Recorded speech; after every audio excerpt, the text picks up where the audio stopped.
preserving your government balance sheet so that in the event of a crisis you can cope, you want to continue paying 1 trillion naira. 1 trillion naira in subsidy. To who? To who? No, sorry. I've said it before, is organized crime. And I cannot allow it to stay a day longer. Of unveiling a masquerade. The oil scam cabal is a very, very powerful cabal that are dangerously loaded, and they will go out of their way to undermine this great initiative by Mr. President. To maintain those civil servants, to provide health care, you need to free up resources. I mean, this is what economics is about. Now, to come and tell me that there's going to be hardship and difficulty is not an economic argument. The economic argument is to say, this is the cost of removing subsidy. What is the cost of not removing it? And let me tell you something. This government can continue paying this subsidy to 2015. It will not come down. But the next government will be saddled with a debt burden that it cannot maintain, and the Greece situation would be nothing compared to where we are. So to think that, you know, these decisions are not easy. Europe today is facing a crisis. In 2008, the price of oil crashed from $147 a barrel to $40, up to the week to $37. Up till 2 weeks, 3 weeks before then, I was in Washington in the World Bank meeting. They had different models and projections. Oil price will never fall below $85 a barrel. It came to 37. The only reason this economy continued growing was that we had reserves of $62 billion, which are now down to 30. That was a shock absorber. We don't have that shock absorber today. If the oil price crashes again by 30-40%, if the naira goes to 200 naira to the dollar, when you can no longer pay salaries, when inflation goes to 18% because of monetized, we have printed money, then we will know what a crisis is. You have to prepare yourself. What happens? You can see Europe every day. What happens? China is slowing down. There's a property bubble in China. India has had inflation. The Reserve Bank has increased rates 12 times. Inflation has not come down. Brazil is slowing down. All the countries that provided the engine of growth in 2008 are in slowdown mode. Do you know what we are facing? Are you in this world? Meanwhile, instead of preserving your government balance sheet so that in the event of a crisis you can cope, you want to continue paying 1 trillion naira. 1 trillion naira in subsidy. To who? To who? No, sorry. No, wait. Well, they have removed it. That's what they've done. But I can assure you, it will go immediately. Subsidy, I've said it before, is organized crime. And I cannot allow it to stay a day longer. What they're telling you is not what it is. Half of the subsidy that's been, what has been mentioned is not subsidy. First is that we consume the quantity that is not supposed to be consumed here. We are the same population with Pakistan. They consume below 50% of what we consume. So first, the first half, I will remove it and give those people who are drinking it water, because that's what they're supposed to drink, so we can save the money. Two, we will deal with the other remaining issue. We need the money today with our debts. We need the money to be able to invest in a critical social development issues. Look at this year's budget. This year's budget, education, which is the highest since this government came, is about 2 trillion. Health, which is the highest since this government came, is about 1.5 trillion. Then infrastructure, which is road and everything, is about 1 trillion. So these three critical development areas is receiving 4.5 trillion. Subsidy is 3.6 trillion. Six.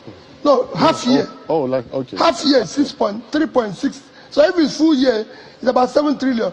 Which country will invest more in subsidy than education and health and even roads? It doesn't make sense.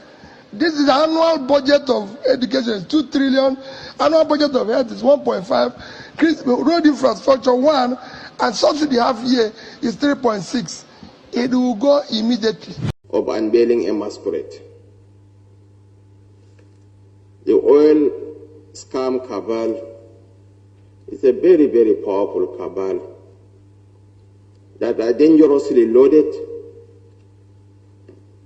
and they will go out of their way to undermine this great initiative by Mr. President. I will urge our colleagues, our governors, to really rally around the President and see to it that we call off the bluff of all the machinations that will be unleashed on the polity in the coming weeks. Some will certainly resist this decision. But even now, oil is going for 740 naira per liter in Togo. Cameroon had to close down their refinery because of cheap oil coming in from Nigeria. So there is a need for us to really rally around this beautiful decision by the President, because it's for the good of our economy. Our economy is in a very, very bad shape. We either get rid of the oil subsidy or the oil subsidy gets rid of the Nigerian nation. That's how bad things are. So I just want to reiterate that let us rally around Mr. President. Let us not budge. Let us be resilient. Let us stand our ground and see that these two decisions, the collapse of the multiple exchange rates that has fueled a parallel market of corruption, and the fuel subsidy scam. Thank you very much. We need to do some arithmetic and soul searching on the minimum wage. We will have to look at that. We are digging deep into the revenue of the federal government. We must strengthen the source and application of those funds. Where is it coming from? I had Security Council meeting yesterday. Two of the items, mainly security, then revenue.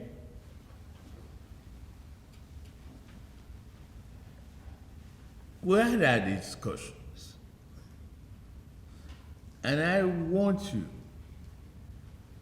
to please continue in that line.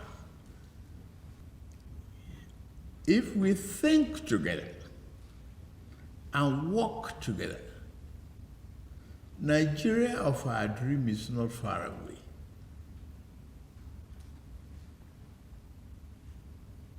Be sure we're not going to have the multiple exchange rate anymore.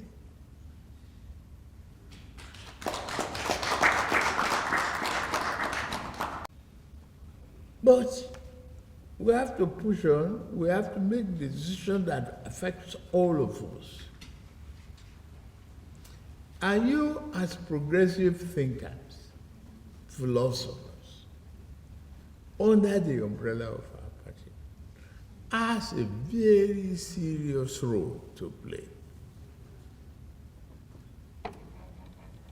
in educating the people and making sure that we manage ourselves? One, I will take the opportunity to appeal to you on the question, on the leadership of the National Assembly. Maybe get a committee to see the Senate President.